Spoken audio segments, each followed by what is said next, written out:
Bonsoir à tous et chacun est très heureuse de vous retrouver pour le compte de votre émission bi-hebdomadaire Le Rendez-vous. Pour en savoir plus sur l'actualité, pour ce numéro, nous avons le plaisir de recevoir et de nous entretenir en même temps avec un habitué de cette émission, c'est Monsieur Raphaël Bolikangou, qui est secrétaire général du Parti de l'Unité Puna, secrétaire exécutif permanent de FPAI, force politique alliée à l'UDPS.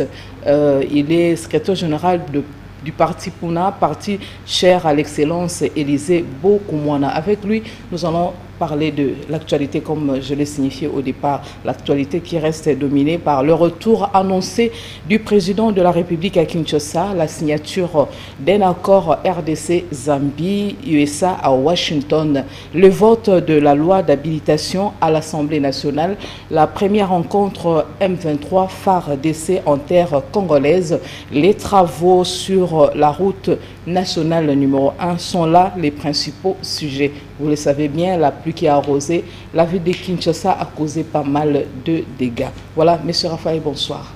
Bonsoir, Maman Adèle. Merci d'avoir répondu à notre invitation. Merci. Pour moi, c'est toujours un tonus d'être parmi les mélomanes d'Antenne A pour s'échanger de la vie de notre République. Voilà, vous revenez d'un bref séjour au Grand Équateur. Vous étiez à Mbandaka, à Bolomba et Bikoro. Et c'est un peu de nous en parler. C'était comment?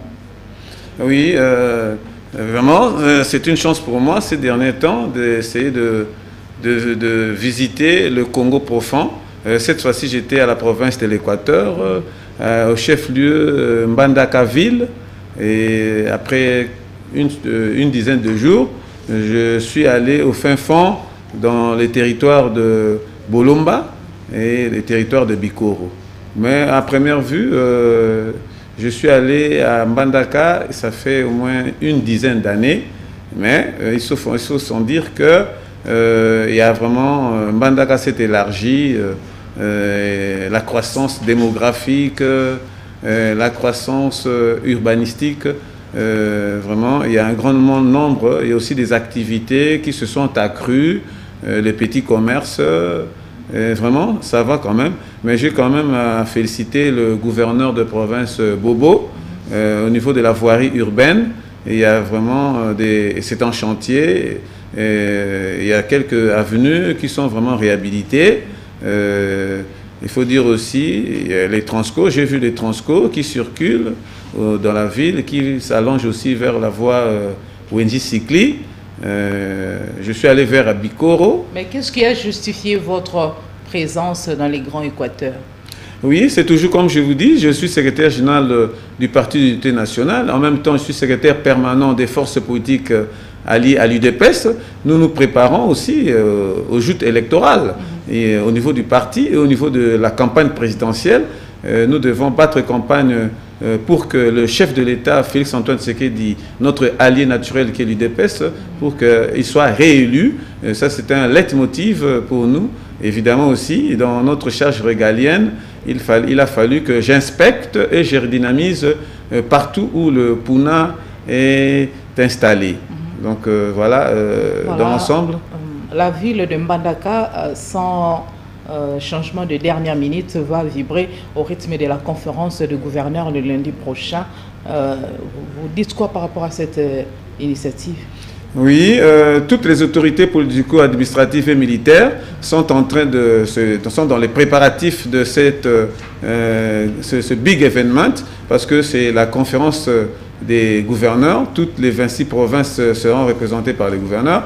Il y a déjà, et je vois déjà les militaires, les policiers qui sont en train de se préparer pour leur parade. Et au niveau de la ville, il y a la salubrité. Et aussi, il faut dire aussi, il y a eu aussi l'ordonnance présidentielle du chef de l'État qui a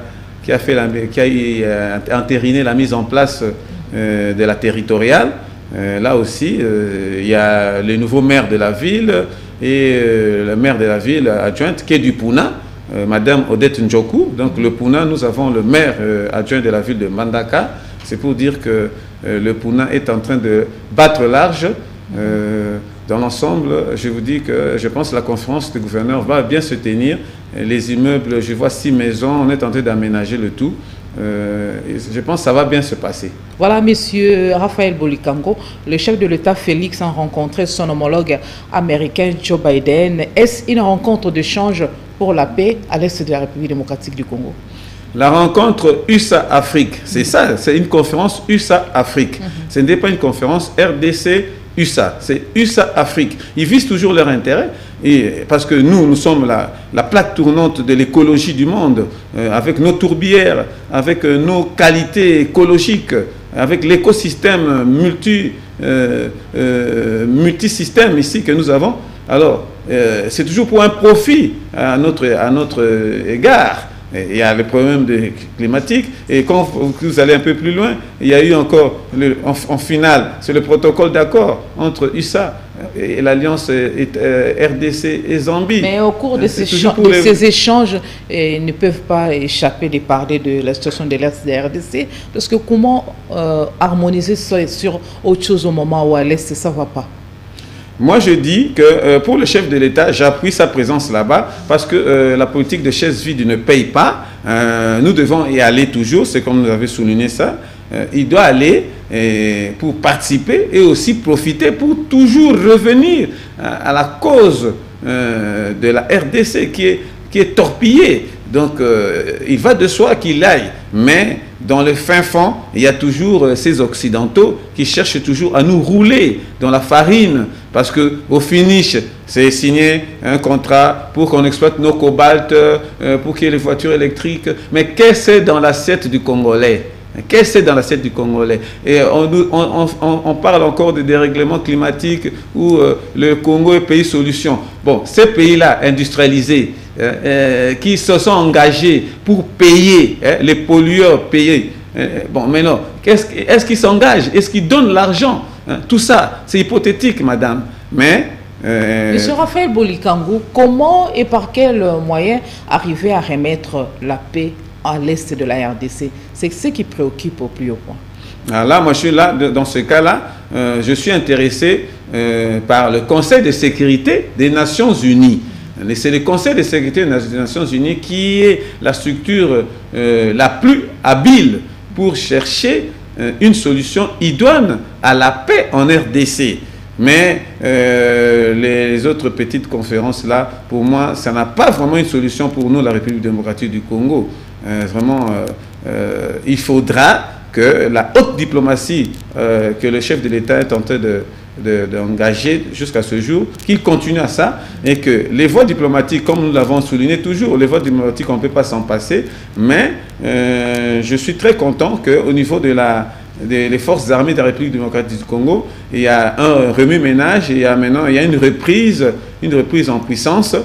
Je pense que d'ici là, avec tous les recrutements, j'ai vu le président à Kitona, avec tout ce qui est en train de se faire avec les pays amis, je pense qu'on va aller à une solution. Mais je vous dis que, madame... Vous croyez toujours au processus de paix de Nairobi et de Luanda? Bon, que voulez-vous? C'est un soubassement pour la voie diplomatique. On parle de la feuille de route de Luanda, des ententes de Nairobi, mais madame, je commence à avoir un peu d'inquiétude parce que ça perdure, et que notre pays est toujours torpillé jusqu'à ce jour, et on ne dit pas clairement que c'est les Rwandais qui nous agressent, mais pas toujours que c'est le M23 qui est soutenu par les Rwandais. Voilà cette histoire-là, madame, vraiment... ça vous commence trouvez comment la gestion de cette guerre par les gouvernements congolais? La guerre à l'Est, bien sûr. Oui, la gestion au niveau du gouvernement de la République démocratique du Congo, la gestion est bonne. Parce que le gouvernement Sama Lukonde a pris conscience de sa charge. En retard? Oh, bon, évidemment, ce n'est pas en retard comme tel. Hein. Je vous dis que c'est une guerre qui a commencé depuis le maréchal Mobutu, qui a été cautionnée par les mixages de M23 et les FARDC sous le gouvernement du président Kabila. La situation, la réalité a pris une autre tournure. Oui, maintenant que le chef de l'État Fachi s'est décidé, il est déterminé à ce que la République démocratique du Congo recouvre ces frontières reconnues par les Nations Unies, les 2 345 000 km², nous appuyons le chef de l'État parce qu'au finish, il faudra que nous récupérons l'intégrité, l'intangibilité de nos frontières. C'est ça le finish, madame. Mais les résultats ne sont toujours pas probants. C'est ce qui me pousse à vous poser la question de savoir quel regard avez-vous de la communauté internationale qui a du mal à reconnaître l'agression de la RDC par le Rwanda. Oui, madame, je sais que, et vous savez, nous tous savons qu'il y a toujours les multinationaux qui tirent les ficelles de gauche à droite, qui sont aussi les partenaires privilégiés des États. Alors, il y a aussi, il faut qu'on se le dise, il y a eu certains contrats léoniens qui ont été signés par le pouvoir précédent. On parle de Raymond Chibanda qui a signé des documents obsolètes comme ça là. Et voilà, et on est en train de faire un remue-ménage. Vraiment, le gouvernement précédent nous a mis dans une situation de quiproquo. Donc, mais je sais qu'avec la magnificence et que la plénitude aussi divine habite le chef de l'État et l'équipe gouvernementale afin de chercher une solution définitive. C'est ça un peu la difficulté. Mais selon vous, faut-il une option militaire ou politique pour mettre fin à l'instabilité à l'est de la République démocratique du Congo? Madame, le chef de l'État, dans son adresse à la nation, il a parlé, il a dit que nous utilisons tous les moyens diplomatiques et les moyens militaires. Donc, il va de soi parce que lorsque le chef de l'État, dans son serment, il a dit qu'il doit défendre l'intégrité et la défense du territoire. C'est dans sa prestation de serment. Donc, il doit s'afficher là-dessus. C'est un devoir. Il doit chercher toutes les voies de sortie pour qu'il s'acquitte de sa tâche de chef de l'État. Doit chercher des voies et moyens susceptibles pour que la paix règne à l'est de la RDC. C'est le souhait ardent de plus d'une population. Nous allons évoluer. Comment vous avez jugé, M. Raphaël Boulikango, les grands orales ou discours du président de la République, Félix Tshisekedi, lors du congrès au Palais du Peuple? Oui, le chef de l'État s'est exprimé en complicité avec le peuple congolais.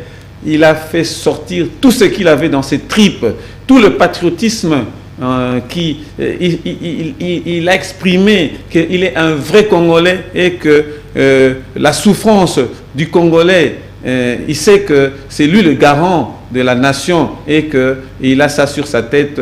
Et je pense qu'il a dénoncé tout ce qui a corroboré pour que nous ayons des bâtons sur le roue et que c'est très difficile. Cette fois-ci, vous pensez que son discours n'était pas vide comme d'aucuns le pensent, surtout l'opposition? Ils ont toujours clamé après chaque discours du chef de l'État qu'il n'y a rien de probant, il n'y a rien qui puisse aboutir à des résultats attendus. Madame, je félicite d'abord le chef de l'État parce que pendant plus de 2 heures du temps, il s'est exprimé sans lire.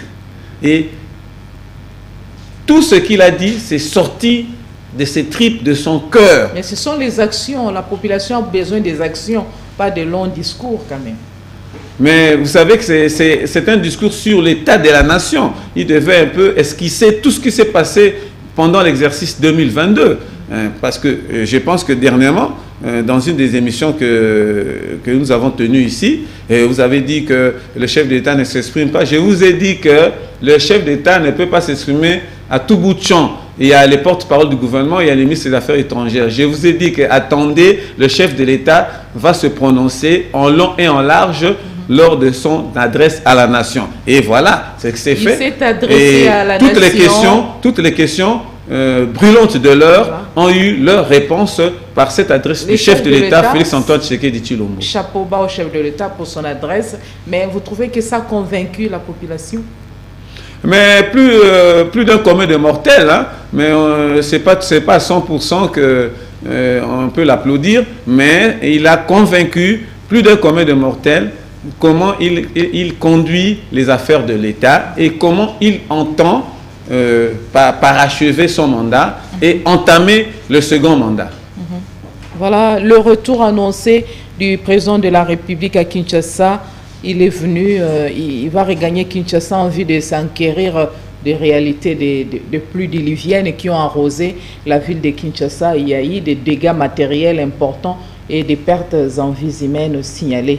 Monsieur Raphaël Bolikango, vous êtes géographe. Ça vous inspire quoi tout ça? Aujourd'hui, nous plairons de morts à cause d'une pluie diluvienne. Qu'est-ce qu'il faut faire? Le chef de l'État, lors du Conseil des ministres, il a déploré à maintes reprises, il ne faut pas qu'il y ait des constructions anarchiques, il ne faut pas construire dans des endroits qui ne sont pas habilités, il ne faut pas construire à côté des érosions. Mais c'est comme si les ministres compétents n'ont pas obtempéré aux injonctions du chef de l'État en vue d'aider les populations qui habitaient dans des constructions anarchiques ou dans des endroits qui ne sont pas appropriés, de quitter, de vider les lieux, et voilà, le drame s'est produit. Madame Adèle, je vais d'abord rendre hommage à toutes les familles qui ont perdu les leurs dans ces catastrophes, dans cet événement désastreux. Vraiment, c'est difficile à contenir nos larmes. Même dans ma commune, Angalema, dans mon quartier, il y a eu aussi beaucoup d'écroulements, il y a aussi des cas de mort, je pense 4 cas de mort, c'est presque partout. Mais je félicite aussi le chef de l'État pour avoir écourté son séjour aux États-Unis pour revenir. Et il a décrété aussi 3 jours de deuil national. Voilà, là, vraiment, le chef de l'État marche avec le peuple 24 heures sur 24. Mais en ma qualité de géographe, je vous dis que c'est une catastrophe naturelle d'abord. Hein, les niveaux de pluie diluvienne à grande amplitude thermique, c'est une catastrophe naturelle, maman. Il y a moyen d'éviter ce genre de situation? Et vous voyez, ça c'est le problème aussi des dérèglements climatiques aussi. Je vous ai dit qu'il y a des imprévisions climatique maintenant là. Mais pour les cas d'Mbinza Delvaux, c'est lié aussi à la présence des têtes d'érosion. Là, ça n'a rien à voir avec les dérèglements climatiques. Non. L'absence des caniveaux peut permettre tout ça. Les rivières qui ne sont pas curées, on prend Kalamou, il n'y a pas d'autres, il y a Makelele, consorts, ces rivières ne sont pas curées. Il peut y avoir des débordements, rien à voir avec les dérèglements climatiques. Oui, madame, et nous avons deux aspects. Donc il y a moyen d'éviter ce genre de situation. Comment alors? Nous prenons ça en 2 aspects, madame. Il y a l'aspect d'un aléa naturel, les pluies diluviennes. Vous savez que je vous ai dit la dernière fois, en qualité de géographe, il y a au niveau du pôle Nord, il y a la calotte glaciaire qui est en train de s'effriter et ça entraîne la crue des eaux. Et il y a dans cette mouvement-là, il y a la précipitation, la condensation, tout ça là, c'est qui entraîne la montée des eaux. Il y a beaucoup de crues. Ça, c'est l'aspect naturel. Mais oui, évidemment, madame, il y a l'aspect anthropologique, l'aspect anthropique. L'aspect anthropique plutôt, là, c'est l'homme. Ça, c'est l'homme. Nous avons déploré ça. Il y a toujours ces problèmes des constructions anarchiques, des constructions dans des milieux non édifiants, dans des milieux précaires. Et vous voyez toujours, le long de nos rivières ici à Kinshasa, il y a toujours des habitations, mais les gens, ils croient que la pluie, quand il y a la catastrophe naturelle, ça va leur alerter. Non, c'est un problème aussi au niveau de l'autorité urbaine et de l'autorité municipale.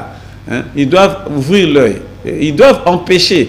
Voilà, il y a aussi un retard de démolition, hein, parce que le gouvernement dit qu'il faut démolir, mais on ne démolit pas aussi le plus tôt et on démolit le plus tard. Quelle est la responsabilité du gouvernement national et du gouvernement provincial dans cette catastrophe naturelle?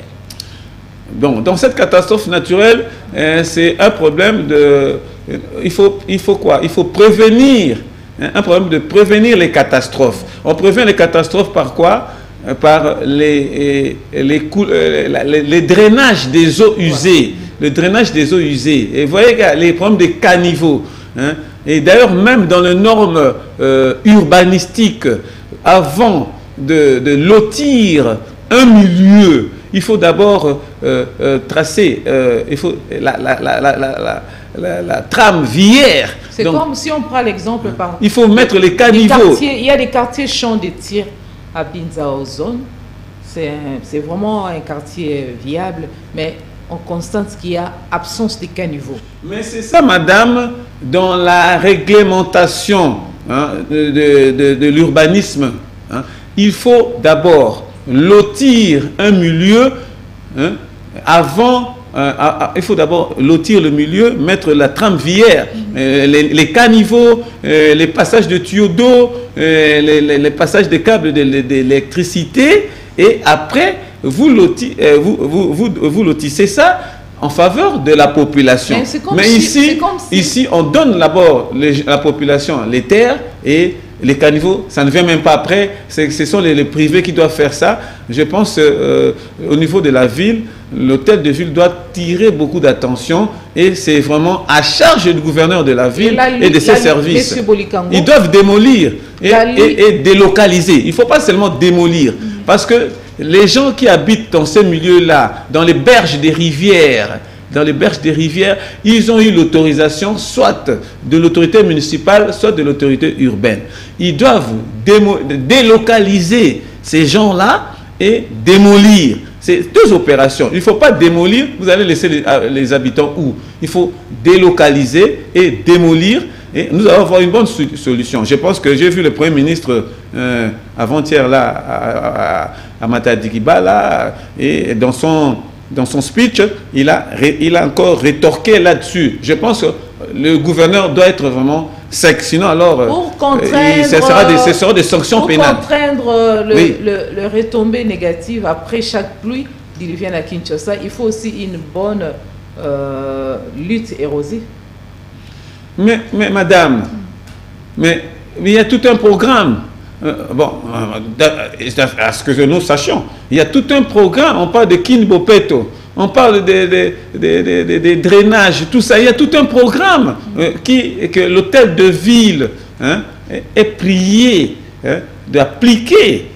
Voilà, l'Assemblée provinciale est là pour faire le suivi aussi. Je vois certains membres de l'Assemblée provinciale à travers les médias comme ça. Mais ils doivent interpeller le gouverneur de la ville et le ministre de la ville chargé de l'ITPR. Même au niveau du rond-point Bien laisser aller. Au niveau du rond-point les députés provinciaux doivent s'assumer. Ils doivent s'assumer, ils doivent serrer le gouvernement provincial. On ne peut pas continuer à compter des morts dans cette ville, dans cette mégalopole de la ville de Kinshasa, qui se veut un miroir de l'Afrique. Non, il y a un laisser-aller. Il y a des autorisations de bâtir fantaisistes ici. Non, le gouverneur de la ville et ses services doivent tenir. Non, le chef de l'État aussi et le gouvernement, ils doivent tenir les gouverneurs à l'œil. C'est pas ça, c'est pas sérieux. Parce qu'à chaque instant, on est tenté de construire, même au niveau des Lingwala ici, on construit sur les caniveaux, tout ça là. Vous voyez, il y a des inondations. 3 jours de deuil national décrété et le gouvernement a rassuré de prendre en charge les obsèques de personnes disparues. Oui, ça c'est en rétrograde. Déjà, il y a des morts. Bon, il faut les enterrer. Et après, si on ne démolit pas, si on ne fait pas des caniveaux qui doivent aller vers les bassins versants qui sont les rivières. Il ne faut pas faire des caniveaux fantaisistes. Il faut drainer les eaux usées, les eaux de pluie et les eaux usées vers le bassin versant qui est la rivière. Et aussi, il faut baliser cette rivière parce que en moins de crues, ça déborde. Il faut baliser. Nous sommes en pleine ville. Ils partent souvent en Europe et ils voient ce qui se passe en Europe. Les rivières Makelele, les rivières Ndjili. Essayez de baliser ça en mettant des berges en béton jusque vers le fleuve. Donc, par rapport à cette réalité de la pluie et ses conséquences néfastes, des têtes doivent tomber. Bon, je ne dis pas les têtes doivent tomber, mais on doit corriger. Chacun doit s'appliquer. Il faut l'application stricte des schémas d'urbanisme, d'aménagement urbain d'abord. On doit cesser à construire toujours là. Il y a des constructions toujours au niveau de Gombe, tout ça là. Mais il faut excentrer la ville. Il faut aller aussi de l'autre côté de Maluku, de l'autre côté vers le Congo central. Il ne faut pas seulement rénover, innover la ville à travers Gombe, Lingwala, Kitambo. Mais c'est ça aussi qui provoque des inondations. Vous laissez construire des étages de 3-4 niveaux. Les eaux usées, ça va aller où? Il n'y a pas d'égout. Problème d'évacuation. Mais il n'y a pas de curage. Il n'y a pas de curage. Mais vous faites le curage. Après, quand vous faites le curage, vous ne prenez pas ces substrats pour aller les déposer quelque part. Vous les laissez là. Et lorsque la pluie revient, alors, vous voyez, ça bouge encore. Mais le premier citoyen de la ville de Kinshasa avait décidé... Je pense que le ministre là, on doit mettre un bon ministre de l'Environnement à la ville de Kinshasa. Il ne faut pas mettre le ministre qui reste dans le bureau. Il n'est pas le seul responsable, les ministres de l'Environnement. Mais non, ça va pas, ça continue. Depuis qu'il est là, il y a des gens qui meurent. Le premier citoyen de la ville avait décidé de démolir les constructions dans des cimetières, entre autres cimetières de Kintsuka, ainsi de suite. Mais pourquoi ils n'ont pas continué dans ce sens jusqu'à démolir des constructions anarchiques, des maisons construites dans l'érosion, non loin des érosions, non loin des rivières comme Makele et les consorts? Pourquoi ça n'a pas continué? Ça s'est arrêté à mi-chemin et voilà les conséquences. Et ces conséquences ne servent pas de leçons. Madame, aux autorités, surtout compétentes. Je dis qu'il faudra que les autorités de la ville de Kinshasa cessent d'être un État provident. Il faudra, en matière d'urbanisme et habitat, qu'il soit un État gendarme, qui cesse d'être un État provident. Parce que l'État provident, ça laisse aller, et on a toujours des cas désastreux, des scandales, des cas macabres dans la ville moderne de Kinshasa ici. Donc là, on accuse les gouvernements provinciaux, l'hôtel de ville, mais oui, et le ministère de l'Environnement. Est-ce que le Premier ministre ne doit pas toujours descendre? Le Premier ministre ne doit pas toujours descendre pour s'enquérir ou bien pour s'investir des cas de la ville de Kinshasa? Il n'y a pas que la pluie aussi et ses dégâts, il y a aussi l'insalubrité grandissante, l'insalubrité qui gagne du terrain. Depuis quand même Bellurette à Kinshasa, c'est plus Kinshasa la belle, c'est plutôt la poubelle. Il faut faire parcourir les coins et les recoins pour s'imprégner de l'insalubrité qui gagne son terrain, qui gagne du terrain. Mais qu'est-ce qui fait que les autorités semblent faire la sourde oreille ou ferment leurs yeux et ils ne militent pas dans ce sens de rendre la ville propre? Bon, il faut dire aussi... Les opérations Kin propres, ça ne passe pas dans les quartiers de Kinshasa? Là, madame, là, je reviens toujours aux députés provinciaux de la ville de Kinshasa, parce qu'il y a beaucoup de fonds alloués au budget de la ville pour ces travaux, de la salubrité de la ville, de curage, de Kinbopeto. Alors, mais ces fonds-là alloués, et ça ne répond pas aux besoins ou aux charges. Ces eaux usées, les eaux qui saignent, ça expose quand même la population, surtout les enfants, à des maladies entre autres bactériennes.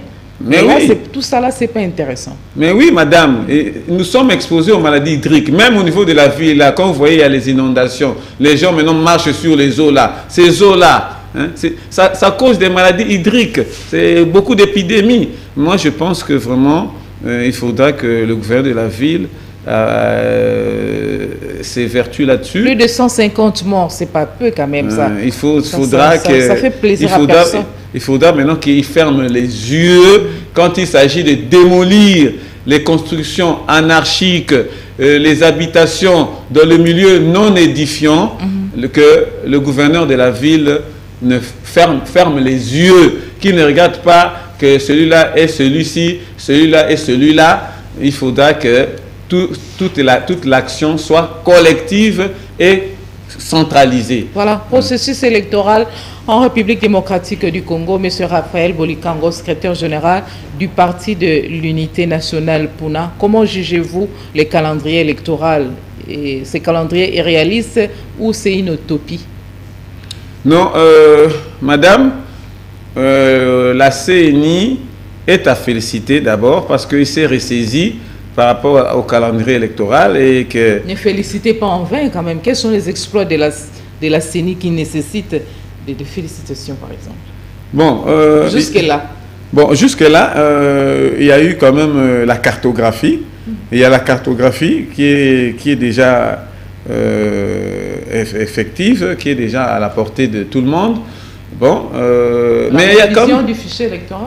Oui, la cartographie par rapport au centre d'inscription à travers la République. Mais il y a un couac, parce que je reviens de l'Équateur, il y a quand même certaines réclamations au niveau des sites additifs.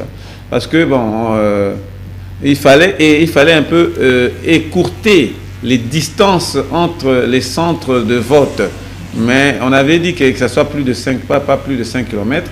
Mais j'ai tout un cahier de charges. Je viens de Bolomba, je viens de Mbandaka, je viens de Bikoro, de Ingende. Et il y a toujours des réclamations où il y a beaucoup de sites qui ne sont pas retenus.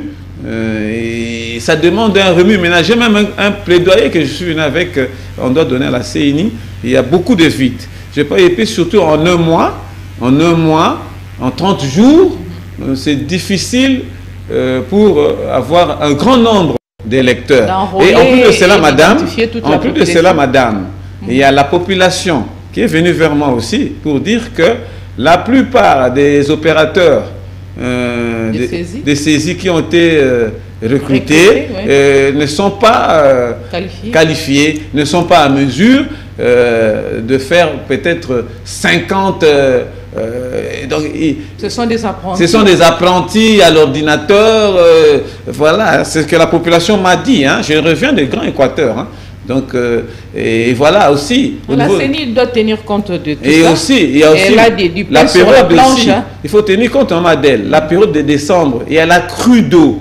Hein. J'ai vu beaucoup de villages qui sont engloutis par les eaux. Donc les riverains auront difficile aussi à voter. Il faudra aussi prévoir des pirogues motorisées pour déplacer les gens qui sont dans le milieu de crues pour les amener vers les centres.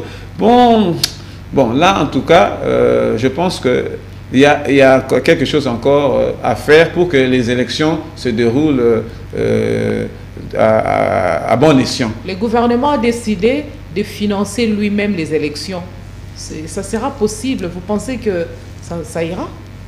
Bon, avec la haute technologie, il y a beaucoup de contraintes. Il y a toujours moyen de faire, mais par rapport à l'enrôlement, bon, le problème de logistique, là, on ne sait pas encore. J'ai vu un déploiement déjà des kits.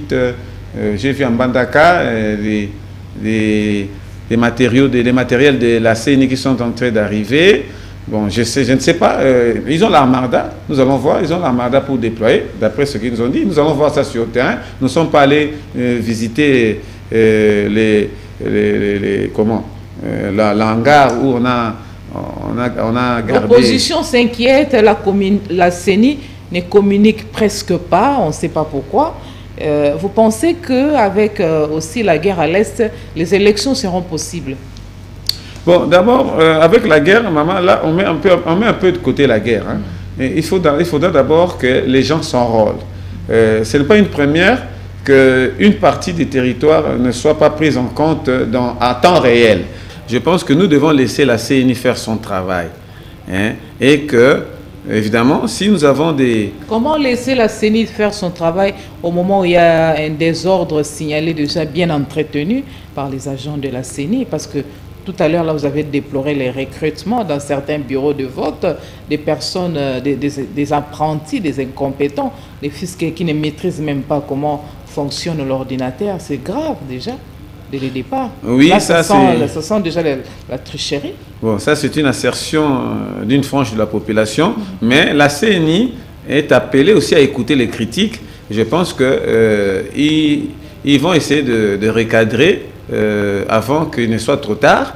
Ils doivent recadrer ça, ils ont tout le temps. Il ne faut pas des élections biaisées, la population a besoin de bonnes élections. Je me dis, avec tout ce qu'il y a comme contrainte, il faut ne fût-ce que 2 mois pour organiser l'enrôlement et l'identification des électeurs dans l'ensemble des territoires nationaux. Vous ne trouvez pas? Oui, ça c'est un souhait, vraiment, même pour moi, je suis pour que l'enrôlement prenne au moins 2 mois, parce qu'avec 1 mois, dans les milieux là de Grand Équateur, et nous sommes aussi pendant la période des crues, il y a vraiment la pluie chaque jour, pour que la population se déplace vers les centres de vote, ça sera un peu difficile pour certains qui vont s'abstenir.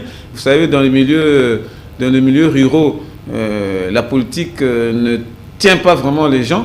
Évidemment aussi, comme on n'a pas aussi bien vulgarisé, parce que cette fois-ci, il y a l'enrôlement et l'identification.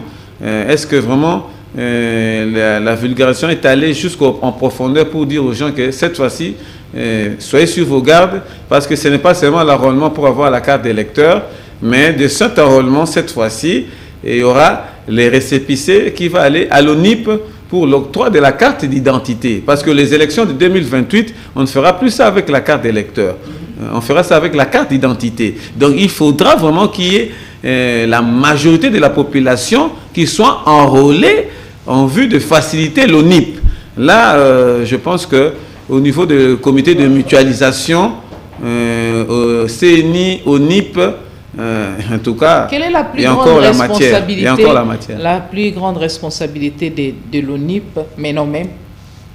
Bon, l'ONIP, vous savez, quand le Premier ministre, l'Excellence, Monsieur le Premier ministre, a institué le comité de mutualisation des opérations d'enrôlement, d'identification, des recensements, c'est pour aussi éviter des charges supplémentaires pour la caisse, pour le trésor public d'abord.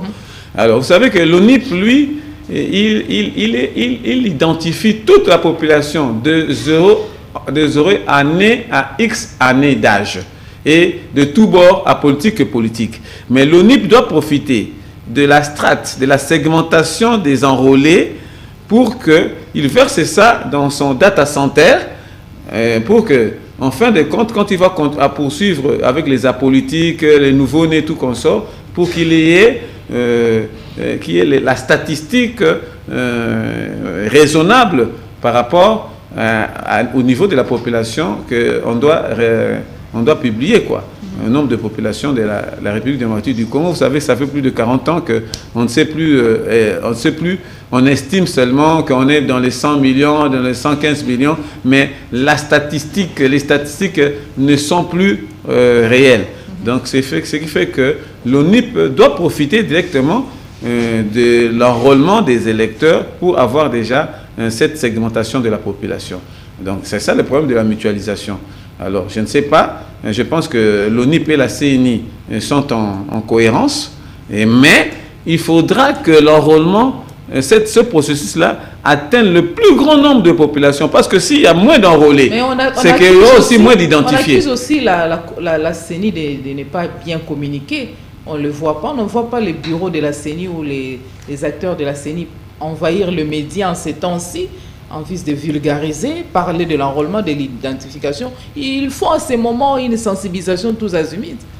Je pense que Maman Adèle, là vous avez apporté un conseil gratuit de bonnes mères à la CNI. Ils ont écouté. Et il faudra qu'ils vulgarisent. Et il faudra aussi qu'ils donnent, je vous dis pour vulgariser aussi, comme la CNI ne sera pas aussi tout composer des chansons, c'est bien. Mais il faut quand même dans les médias respectifs voir les animateurs de la CENI, voir les responsables de la centrale électorale communiquer, ça rassure. Mais je pense que c'est dans le cadre de concertation avec les partis politiques et la société civile, les acteurs de la société civile. C'est avec ces franges de la société que l'aura de la CENI peut aller au plus profond de la population. C'est pas parce que lorsqu'on ne sait pas convaincre, on avale sa langue. Hein. Oui, mais c'est ça, je dis, maman, la CENI ne pourra pas aller au fin. Il doit travailler avec les partis politiques et la société civile pour que la vulgarisation soit tous azimuts. Mais laissons voir les choses. Je pense que chacun a apporté ses desiderata et que la CENI a encaissé et qu'il doit recadrer parce que je pense que c'est dans 3 aires opérationnelles que l'enrôlement doit se faire de décembre au mois de mars. Je pense que ils peuvent faire certaines allonges. Nous le savons bien que c'est très tôt de formuler des critiques. Il faut le faire aussi pour permettre à la CENI de pouvoir s'améliorer. Il va de soi, madame, il va de soi. C'est comme je venais de le dire que vous avez apporté un conseil à la CENI qu'ils en tiendront compte. Voilà, nous avançons lentement mais sûrement vers la chute de cette émission où nous avons eu l'opportunité de recevoir M. Raphaël Bodikango, secrétaire général du Parti national de l'unité, pour l'unité nationale PUNA. Voilà, ça prête confusion, il y a beaucoup de partis politiques. Non, nous c'est le Parti unité nationale, nous sommes un parti avant-gardiste depuis voilà. 60. Voilà, merci beaucoup. En guise de message particulier, qu'est-ce que nous pouvons retenir pour l'émission de ce soir par rapport à l'actualité? Bien, j'encourage le chef de l'État d'aller toujours de l'avant, qu'il soit toujours battant et vraiment son adresse à la nation est aller tout droit au cœur de la population et aussi nous l'encourageons, nous le soutenons pour que la République démocratique du Congo redore quand même son blason terni, que nous soyons une figure de proue au concert des nations et aussi que les élections, comme il a dit, que le cycle électoral soit effectif dans cette année 2023. Et quant à nous, les alliés de l'UDPS et les partis politiques de l'Union sacrée, nous sommes derrière le chef de l'État, nous l'appuyons et que nous attendons de pied ferme sa réélection dont nous sommes les artisans ensemble avec l'UDPS. Hormis les efforts du gouvernement national et provincial en ce qui concerne la salubrité de la ville, il faut que la population puisse se prendre aussi en charge. Là, dernièrement, madame, je vous ai dit qu'au niveau du ministère de l'Environnement, j'ai proposé qu'il fasse le civisme environnemental. C'était juste pour compléter votre mot de la fin. Nous sommes à la fin de cette émission.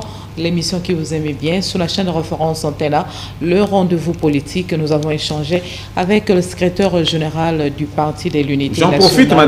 J'en profite, madame, pour souhaiter mes voeux de Noël et de Nouvel An à tout le peuple congolais en général et en particulier aux membres du Parti de l'Unité nationale PUNA, qui est dirigé par l'autorité morale Élisée Bokoumouana et dirigé par ma personne, le secrétaire général, et que nous soyons un, que nous communions ensemble pour que le PUNA aille toujours de l'avant. Je salue tous les membres de PUNA de la ville de Kinshasa et je compatis au malheur du peuple quinois par rapport aux pluies diluviennes. Voilà, c'est la fin de cette émission. Vous avez bien aimé l'émission. Remerciez les preneurs de vue, la chaîne de référence Antena. Moi, je vous remercie amplement, vous fidèles téléspectateurs, de nous avoir suivis plutôt avec beaucoup d'attention et intérêt. Nous comptons vous retrouver très prochainement pour un autre numéro de votre émission Les Rendez-vous. Une très belle soirée à toutes et à tous.